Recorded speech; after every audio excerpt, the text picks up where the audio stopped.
is Maria Stolkova. I'm a fourth-year industrial engineering student. I had some basic, maybe introductory information about the types of programs they offered here at the University of Windsor.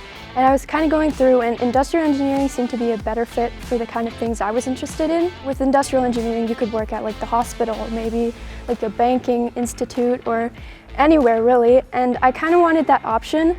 And I'm kind of more detail-oriented in the way I like to look at a process and see, hey, what could we be doing to be faster or better? So I figured that was kind of a good way for me to go after high school.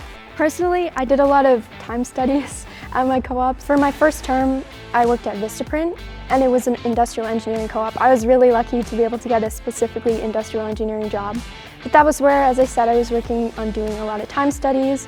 In my year, there's about, let's say, 25 to 30 of us in a class. The professors are usually pretty great about, being objective and answering your questions and doing their best to help you. And having that opportunity to have a smaller class size, you can go around and ask your peers. Everyone's more comfortable with each other because we've known each other for so long. I'd say take a look into industrial engineering.